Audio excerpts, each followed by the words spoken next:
Bueno, realmente en primeros auxilios, pues como les digo, nosotros tenemos que tratar de ser como muy, aparte de actuar de forma muy segura, esa es la primera condición. Es muy importante que nosotros nos centremos en aspectos que sean relativamente muy prácticos.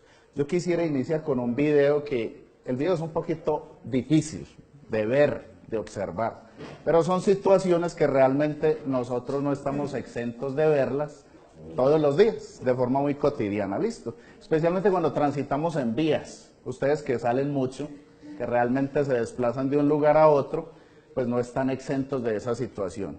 Y si tenemos los conocimientos que son importantes, por lo menos los conocimientos básicos, en primeros auxilios, en las maniobras básicas, pues vamos a poder prestar un auxilio o una primera atención, que es como se conoce, listo.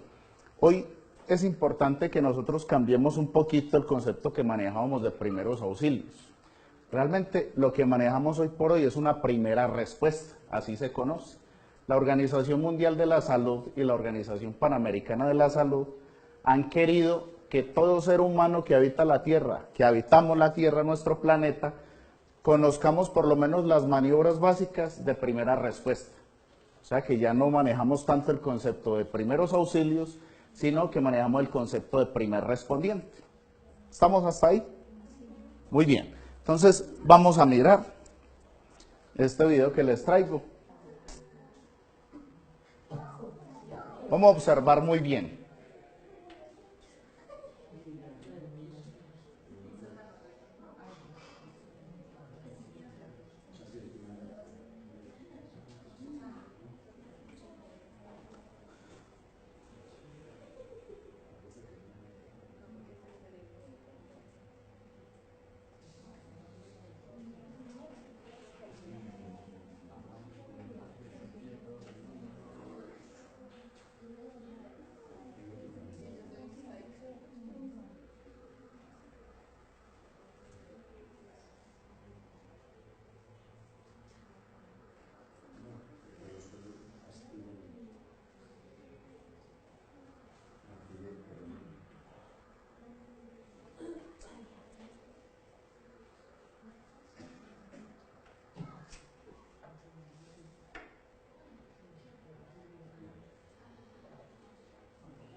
Normalmente cuando se presenta un accidente de este tipo que involucra vehículos, especialmente motocicletas, siempre hay una situación en la que las lesiones son bastante severas, como esta. Aquí hubo una lesión severa, una fractura de tibia abierta con exposición de hueso y realmente lo que le queda a uno es la piernita como una media, ¿sí vieron? Es que sí vieron, Conchudo preguntando que sí vieron. Entonces, ante esa situación, yo realmente tengo que manejar unas maniobras muy seguras y estar muy seguro del procedimiento que voy a realizar, porque de lo contrario, yo voy a complicar la condición del paciente. De hecho, el paciente a la postre sufrió amputación de la pierna y amputación del brazo, porque hubo doble lesión. No sé si le observaron el hombro también, el brazo. Entonces, eso hace que definitivamente sea muy complicado manejar una situación como esta. ¿Qué interviene allí? Hay varias condiciones. El protocolo de atención en primeros auxilios, en primera respuesta, dice, yo debo primero conservar la calma, evita el pánico, eso dice el protocolo.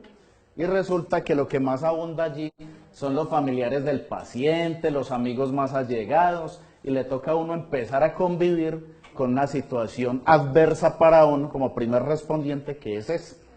Entonces, en las vías, con mucha frecuencia nos encontramos situaciones como estas. ¿Qué nos toca a nosotros? Manejar la ansiedad. Nosotros nos toca manejar la ansiedad, controlar esas emociones porque realmente son complicadas las situaciones. Pues por esa razón les encarezco que tengan en cuenta ese primer aspecto y que por favor lo tengan muy presente en sus apuntes. Conserve la calma, evite el pánico. Si yo lo manejo de esa forma muy acertadita, entonces yo voy a tener una gran ventaja, y es que yo puedo organizar mis ideas para saber con certeza cuál es el segundo paso, ¿cierto? Entonces eso es muy importante. Allí se cometieron una cantidad de errores grandísimos. No había un líder que dirigiera la maniobra. Siempre debe haber una persona que dirija la maniobra, pero no lo había. Entonces el uno trataba de aplicar un semitorniquete en la pierna.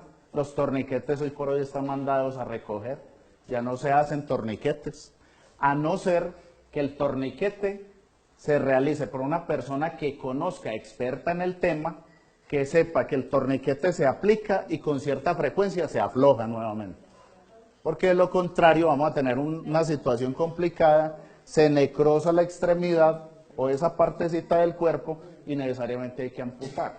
Entonces el torniquete no se puede dejar aplicado por más de 3 o 5 minutos. Hay que aplicarlo, por eso les digo, hay que tener el conocimiento, aplicarlo y con cierta frecuencia hay que aflojarlo, ¿cierto? Entonces tiene que realizarlo una persona que conozca y que sepa. Eso dentro del primer aspecto como a resaltar del video. Segundo, ¿será que la maniobra de la persona, la dama que tomó la extremidad, será que tiene el conocimiento necesario para hacerlo? Entonces lo ideal es que antes de realizar ese movimiento, que es subirlo a la camilla, que aquí tenemos una camilla similar a la que se empleó allá, la camilla se conoce, lo ideal en una camilla es que sea como esta camilla me gusta mucho. Esta camilla se conoce como una FEL, F-E-L. ¿Qué traduce FEL? Férula espinal larga, eso traduce.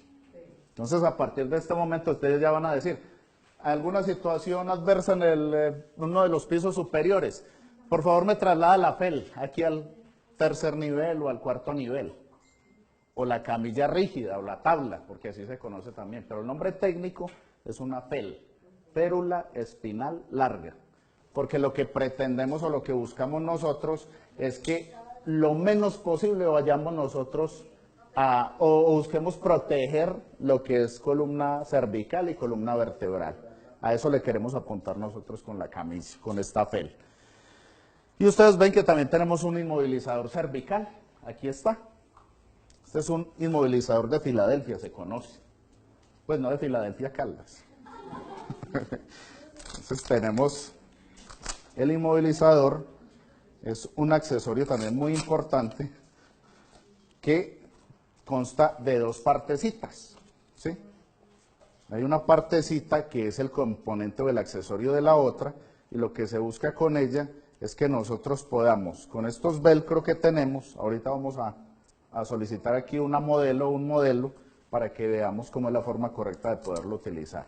Pero este es muy importante. De estos hay infinidad de marcas, de estilos, ¿sí? Y todo depende también de las necesidades y de los precios, porque hay de precios por doquier. Entonces hay uno, por ejemplo, que es Ambu. El Ambu es una marca muy buena, y lo ideal es que tengamos nosotros inmovilizadores cervicales que sean de tipo universal. ¿Qué indica que sea de tipo universal? Que yo pueda aplicarlo para inmovilizar bien sea un menor, un niño más o menos de los 8 años, por ahí hasta los 12, de los 12 por ahí hasta los 18 o 20 otra persona, y maneja unas escalitas, unos rangos.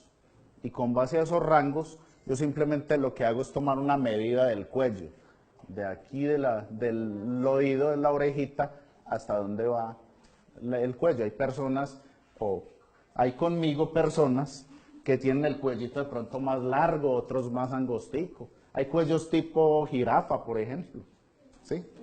Entonces, eso hace que yo necesite la escala mayor, es decir, que amplíe el rango de ese inmovilizador, ¿de acuerdo? Entonces, con base a eso es que nosotros lo manejamos, ¿listo? Entonces, si tengo un poste que está posiblemente a punto de venirse a tierra, si yo entro a intervenir, el poste me puede venir a mí encima, ¿cierto? Y resulta que el poste, ¿qué traslada o qué transporta? Electricidad, ¿cierto? Entonces, mire que llevamos dos condiciones. Y resulta que si el vehículo impactó fuerte contra el poste, lo más seguro es que vamos a tener que también por parte del vehículo, vamos a tener un posible derrame de combustible, un goteo de combustible. ¿Cuántas amenazas tenemos ya ahí? Llevamos 3, ¿cierto? Llevamos 3. Ok. Entonces, ¿yo qué tengo que hacer inicialmente? Desde su celular, desde mi celular, no necesitan ni tener una recarga ni de 2.000 ni de 10.000. Le sale la llamadita a la línea de atención 123, ¿cierto? O si conocemos directamente bomberos o check, marquemos directo para que más fácil podamos recibir atención, ¿cierto? Pero normalmente nos atienden de una línea que es la 123, nos contestan del famoso CRUE. ¿Qué será el CRUE? ¿Alguien sabe? ¿Verdad? Es el Centro Regulador de Urgencias y Emergencias de Manizales. Así se llama. El CRUE, C-R-U-E. Centro Regulador de Urgencias y Emergencias de Manizales. ¿Cierto? O sea que marcan al 123. Allá les contesta un operador o una operadora de turno. Está al servicio las 24 horas del día. Y allá es una sala como estas.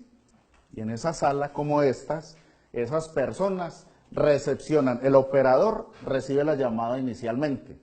Y depende de la situación que esté uno expresando, de la emergencia que se esté expresando, que se esté reportando, él dice, bueno, entonces esto involucra check, esto involucra tránsito, esto involucra cuerpo oficial de bomberos, esto involucra paramédicos, ¿cierto? Y ellos determinan cuáles son las unidades que de inmediato deben reaccionar ante esa situación de emergencias. Deben tener, por favor, un poco de paciencia, porque esas personitas o esa personita que está al otro lado de la línea es muy preguntoncita. No es porque de buenas a primeras quiera averiguarse pues qué fue lo que sucedió, no. Lo que pasa es que cada pregunta que esa persona hace tiene especial sentido. Díganme si él le dice, bueno, listo, se presentó un accidente de tránsito, listo, sale esta unidad y sale esta otra, sale Defensa Civil y sale Cruz Roja, y sale bomberos, y resulta que se fueron, así. Y el accidente está, digamos, a unos 10 kilómetros de acá de Manizales. Mientras se fueron hasta allá, sin indagar de forma precisa qué fue lo que sucedió, llegaron hasta allá y se encontraron con que, fíjense que el mero hecho de saber cuántas son las víctimas, ya eso hace que yo tenga que disponer de varias unidades para poder traer las personas, ¿cierto? Entonces, por eso es importante dar una información muy precisa. Esa información precisa es ubicación exacta de dónde se presentó el accidente, ¿cierto? ¿Qué fue lo que sucedió? En pocas palabras, uno le da respuesta a los 5 porqués. ¿Cuáles son los 5 porqués? ¿Qué, cómo, cuándo, dónde y por qué? ¿Cierto? Esos son los 5 porqués. A esos 5 porqués se les debe dar una respuesta. Y con base a eso, ya ellos disponen exactamente de cuál es el equipamiento que se debe disponer para trasladarse al lugar. Porque si no se hace de esa manera, llegaron las unidades allá y resulta que no llegó sino una unidad, una ambulancia. Pues llame nuevamente y es tiempo valioso que se está perdiendo. Por esa razón es muy importante, es de suma importancia, tener la paciencia necesaria y dar la información precisa y concisa. Necesito los de la check para que estabilicen bien sea el poste y hagan, digamos que el aislamiento de la energía. Y debe venir bomberos para que controle también el derrame de combustible, ¿cierto? Y ellos son en última los que me dicen a mí, ay, y tránsito por supuesto. Entonces fíjense ustedes que tenemos un grupo de personas, de organismos, que deben llegar a prestar esa respuesta, a esa atención inicial. Ellos dicen, asegurada el área. Ah, bueno, y vienen, por supuesto, hay que hacer un acordonamiento del área. Entonces, con balizamiento, con cintas de precaución, no de peligro. Esas cintas hay que cambiarlas. Ustedes ven que muchas cintas de esas amarillo y negro dice peligro. Y eso por neurolingüística ya está condicionando a la gente a que realmente hay un peligro allí. Es mejor que diga precaución, ¿cierto? Entonces, yo, por ejemplo, cuando voy a adquirir esa cinta, digo una que me diga precaución. Necesitamos optimizar tiempo. De hecho, cuando ustedes van a atender, a prestar una atención, un primer auxilio, van a ser ustedes los primeros respondientes, manejamos algo en atención prehospitalaria que se llama la hora dorada. ¿Cuánto es la hora dorada? La hora dorada en atención prehospitalaria son 10 minutos. Ojo, ni un minuto más, preferiblemente menos. Preferiblemente menos. Ese es el tiempo que según los estudios se ha determinado, donde se dice que para que haya, digamos, una oxigenación efectiva a nivel del cerebro, son máximo 10 minutos. ¿Sí? Si nos pasamos de esos 10 minutos, difícilmente esa persona va a sobrevivir. ¿Por qué? Porque no va a haber esa oxigenación a nivel del cerebro. ¿Y cómo se llama eso? Entonces, se llama una hipoxia. Una hipoxia, listo. Entonces, posteriormente, cuando superamos ese tiempo, ya conocemos algo que es muy conocido para nosotros, que se llama una muerte cerebral. Y cuando hay muerte cerebral, sencillamente pijama de palo, ahí no hay más que hacer. Listo. Muy bien. Seguimos con el siguiente aspecto. Ya nos autorizaron los organismos de socorro que podemos entrar al lugar de la escena. Ah, bueno, pero hay que tener en cuenta algo también. Dentro de esa misma cinemática del trauma, es muy importante para nosotros hacernos esa película de lo que pudo haber sucedido, porque si el carro impactó contra ese poste, yo debo fijarme en las huellas que dejó el vehículo, ¿cierto? Si el vehículo me dejó unas huellas negras corticas, quiere decir que el vehículo iba o muy rápido o muy despacio. Muy despacio, ¿cierto? Pero si ustedes ven unas huellas de 10 metros o de 15 o de 20 prolongadas, es porque iba demasiado veloz. ¿Qué me permite dilucidar a mí esa situación?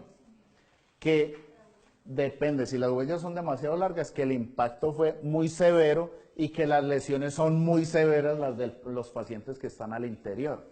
Mientras que si las veo cortas, de pronto no están tan maltrechos los ocupantes del vehículo, ¿de acuerdo? Eso es importante tenerlo muy presente, ¿listo? Me autorizaron los organismos de socorro entrar, pero para poder ingresar a esa escena hay un aspecto que es muy importante tenerlo presente para poder ingresar allá. ¿Qué será? Por ahí lo dijeron, bioseguridad. Fundamental la bioseguridad. ¿Sí?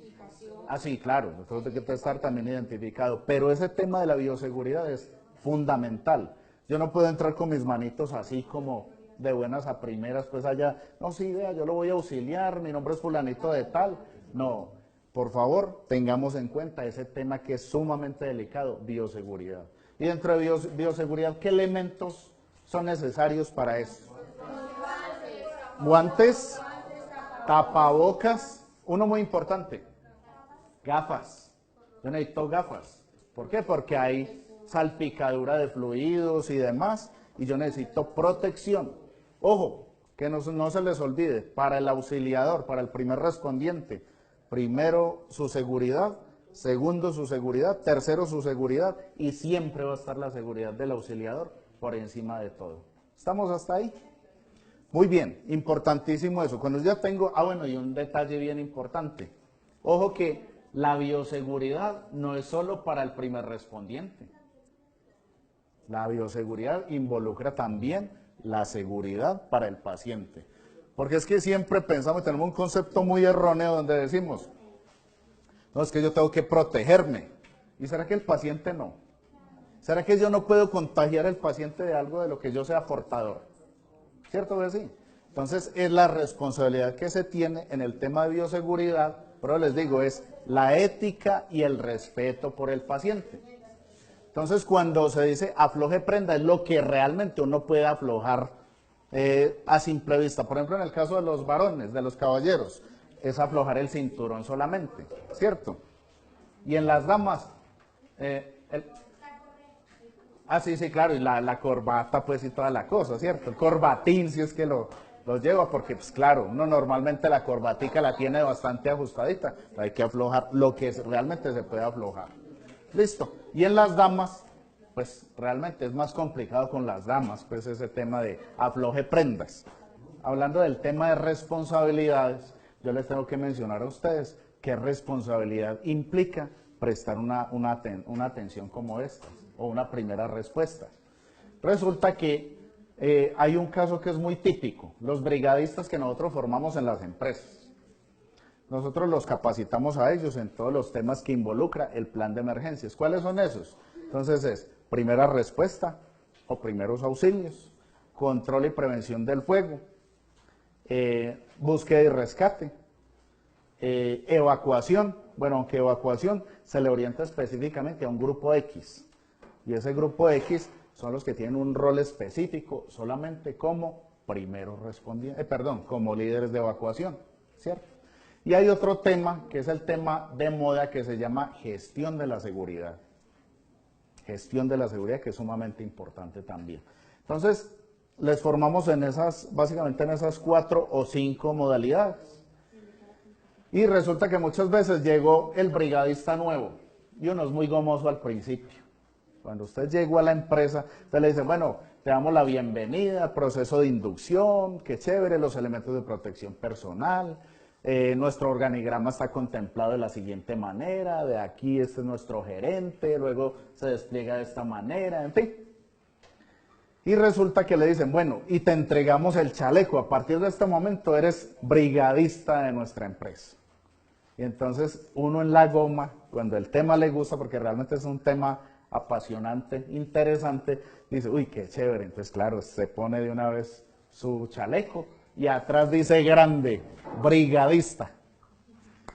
Y sale la hora del almuerzo y entonces no pensó ni siquiera en quitarse el chalequito para poderse ir a almorzar. Entonces, ¿qué hizo? Salió con su chaleco. Es posible que por un olvido a la cuadra diga, ay, pucha, me olvidó dejar el chaleco. Bueno, en fin, sigamos. O por la goma se llevó su chaleco, no, que vean en mi casa que soy hasta de la brigada de emergencias de la empresa ya. Y se fue, y resulta que a las 2 o 3 cuadras, un accidente. Y adivinen a quién es el primero que llaman a que atienda. Al brigadista. Bueno, el brigadista se sabe, venga hermano, colabórenos que tenemos esta situación, este paciente. Usted es brigadista, usted tiene que saber. Y él dice, yo. Y apenas está empezando en el proceso, no ha recibido la primera capacitación. Entonces, él dice, no, qué pena, pero no, es que yo no puedo. Entonces, ahí es donde viene lo delicado del tema. Le pueden aplicar negligencia, impericia u omisión. Cualquiera de esas 3 le pueden aplicar. Y si la persona, por X o por Y, paga, entonces viene una responsabilidad que puede ser de tipo penal. Es decir, que la persona puede irse a la cárcel fácilmente. ¿Por qué por negligencia? Porque no se negó a atenderlo. Y hubo la negativa. No, yo voy de afán, esto y lo otro, yo no puedo. Y se negó y se fue. Por impericia, ¿por qué por impericia? No sabe. Él apenas llegó a la brigada de emergencias. Entonces, ¿quién le asegura a las personas que él realmente no sabe? Él es el único que dice, yo de eso no sé. Imagínate, ahí está básicamente la causa del delito. Y por omisión, pudo haber omitido procedimientos importantísimos a la hora de atender, ¿cierto? Entonces, ¿qué hizo? Exacto. Entonces, pues te digo, omitió. Entonces, por X, por Y o por Z, vaya. Entonces, de ahí lo delicado del tema. Pero no volvamos tan charlatanes con nada de esto, veamos otro video. Vale.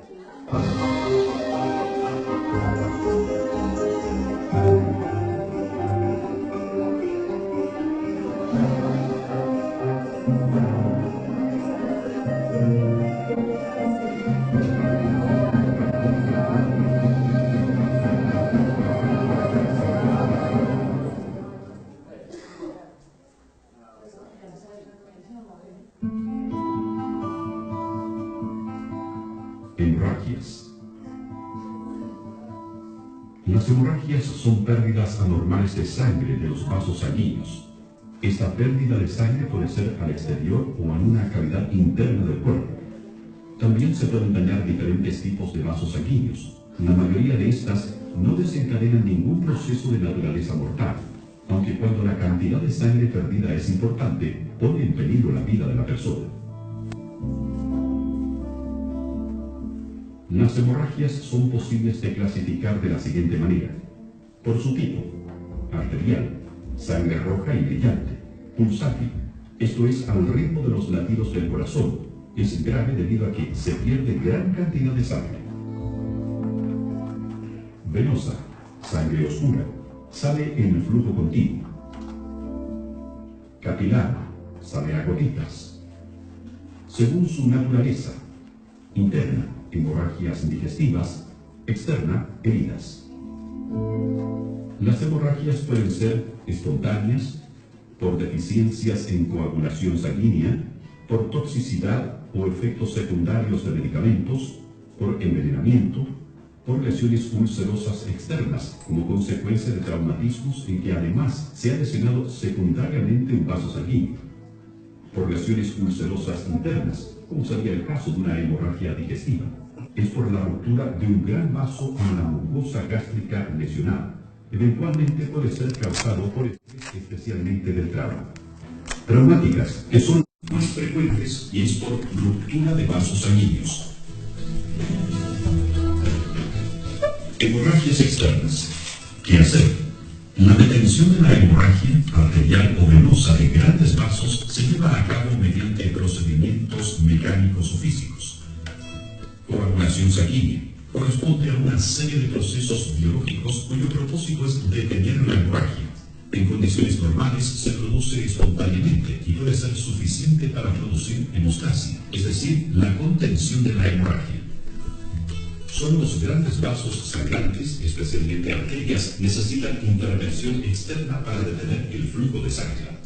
Dentro de los métodos físicos, el más usado es la compresión digital directa con apósitos o compresas. Consiste en presionar sobre la herida hasta que cese el sangramiento o hasta ser atendido en un centro asistencial. Si no cesa la hemorragia o se empapa de sangre el apósito, no lo retire. Sobre ese apósito coloque otro para no retirar el coágulo que se está formando. Otro método oclusivo puede ser el comprimir los puntos de presión que corresponden a las arterias umeral y femoral. Consiste en ubicar la arteria y manualmente presionarla contra el hueso, bloqueando de esta manera la irrigación sanguínea a la extremidad. Si el sangramiento es capilar, como en el caso de una quemadura tipo B, una erosión o ablación, hay que poner apósitos y comprimir suavemente por vendado. Si el apósito se empapa de sangre, no lo retire, coloque otro encima y vuelva a vendar. Esto es válido para todo sangramiento, ya que si se retira el apósito ensangrentado, retiraremos el o los coágulos en formación, reagudizando la hemorragia. Si la lesión hemorrágica es distal en una extremidad, siempre reduce el sangramiento la elevación del miembro afectado. Siempre traslade al afectado a un centro médico para su atención. Hemorragias internas son aquellas en que la sangre se vacía en alguna cavidad interna del organismo. Evaluación: signos y síntomas de shock, es decir, piel pálida y fría, pulso débil y rápido, alteración de la conciencia, respiración agitada. ¿Qué hacer? Poner al accidentado en posición horizontal. Vigilar permeabilidad de vía aérea. Dándole una buena respiración. Abrigarlo y protegerlo del suelo. Traslado rápido a centro asistencial. Hemorragia nasal o epistasis. Comprimir aleta nasal de fosa sangrante. Mantener sentado con cabeza de frente o ligeramente hacia adelante. Respiración bucal de parte del paciente. Aplicar compresas frías sobre nariz, frente y cuello. Soltar lentamente al cabo de 10 minutos. No sonarlo. Si persiste el sangramiento, traslade a un centro asistencial para taponamiento.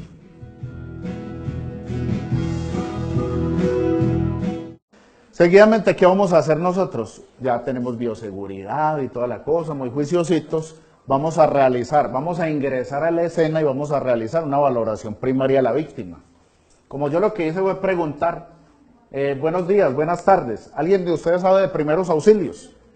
Pero lo dicen pues con criterio, ¿no? Con el convencimiento. Yo debo tener el convencimiento de que efectivamente voy a ayudarle al paciente y le voy a ayudar a salir de la situación en la que está. ¿Qué busca realmente esa primera respuesta? La primera respuesta realmente, ¿qué busca? Cuando hablamos nosotros de primeros auxilios, ¿qué buscamos nosotros con esa prestación? Estabilizar el paciente y digamos que prolongar esa expectativa de vida del paciente. Es que imagínense que es algo tan sencillo.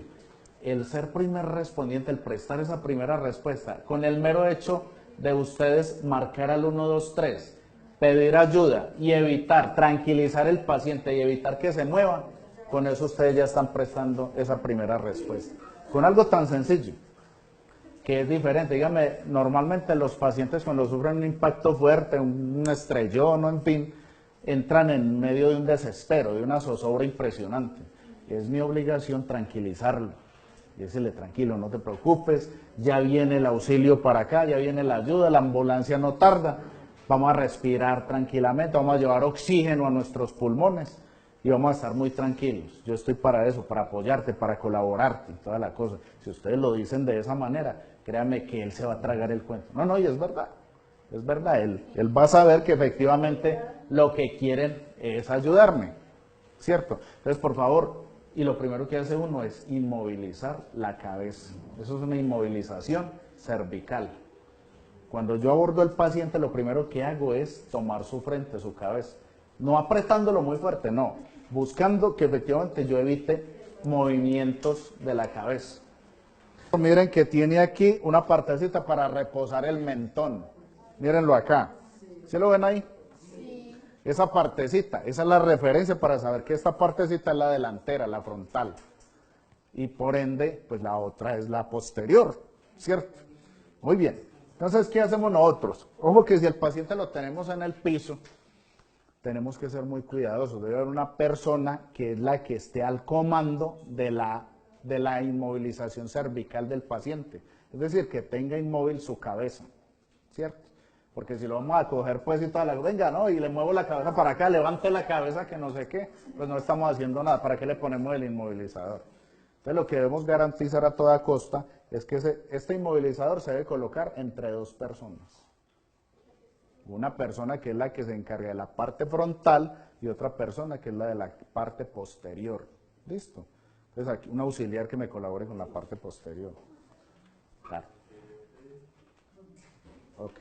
Bueno, entonces, ¿qué debemos hacer? Si lo tenemos nosotros abajo en el piso, le tenemos en el piso, lo ideal es que ellos tienen el collarín o el inmovilizador tiene una forma de poderlo estirar. Es el universal que yo les menciono, el que es por ejemplo un Ambu, que es una muy buena marca. Hay otra marca que es muy buena, que es Spencer, se llama. Ese Spencer también es excelente collarín, es excelente inmovilizador cervical. Entonces yo lo que hago es que tengo que estirarlo para buscar la comodidad y que se ajuste aquí a la anatomía del paciente, ¿cierto? Entonces, ¿yo qué hago con el paciente? Tengo que buscar la forma correcta de inmovilizarlo acá.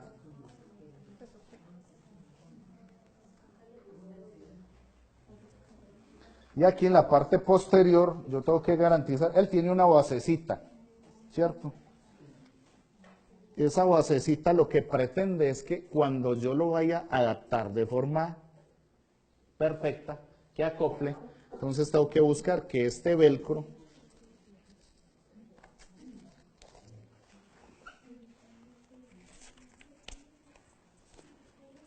tenemos que presionarlo más bien fuertecito, porque lo contrario nos va a quedar suelta la cabeza, ¿sí? Ojo, que si está colocado de esta forma, que es la forma correcta, de igual manera yo no puedo dejar de lado la inmovilización del paciente. Yo no lo puedo soltar, ¿cierto? Entonces, ¿qué involucra esa inmovilización? Es esto. Yo tengo que inmovilizarlo de esta manera. Las manos deben abarcar de esta manera para yo evitar que haya movimientos. Por supuesto, debe haber bioseguridad y demás, para poderlo inmovilizar de forma precisa. Cuando se va a hacer el empaquetamiento en la camilla, que eso sí requiere, yo creo que un capítulo aparte, porque ese es un procedimiento delicado y largo. Entonces, ya les voy a explicar cómo es la forma correcta de utilizarla. No quiten todo ese arnés. Ya voy a desbaratar la camillita para que ustedes sepan cómo se retira el arnés medianamente para que ustedes lo puedan utilizar. ¿Cómo se siente ahí, don Antonio? Muy bien. Sí, cómodo. Muy cómodo. Ok, ustedes tienen que averiguarle al paciente, hay que estarlo indagando, ¿cierto? Y además esto sirve para precisamente generar ese contacto. Empatía, confianza, tranquilidad, claro, exacto, listo. Entonces es de esta manera. Entonces es claro que la posición correcta es esta, la cabeza va acá. Y por supuesto me debe abarcar los hombros deben caber en la pel. Para utilizarla, yo siempre les digo, por favor, no desbaraten toda la camisa. Ustedes desbaratan y retiran todo este arnés y se encartan. Y como es de velcro, eso empieza a pegarse, eso se vuelve como una maraña impresionante.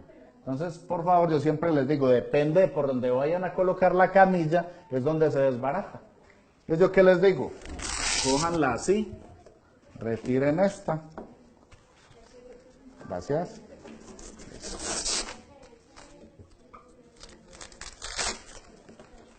Aquí.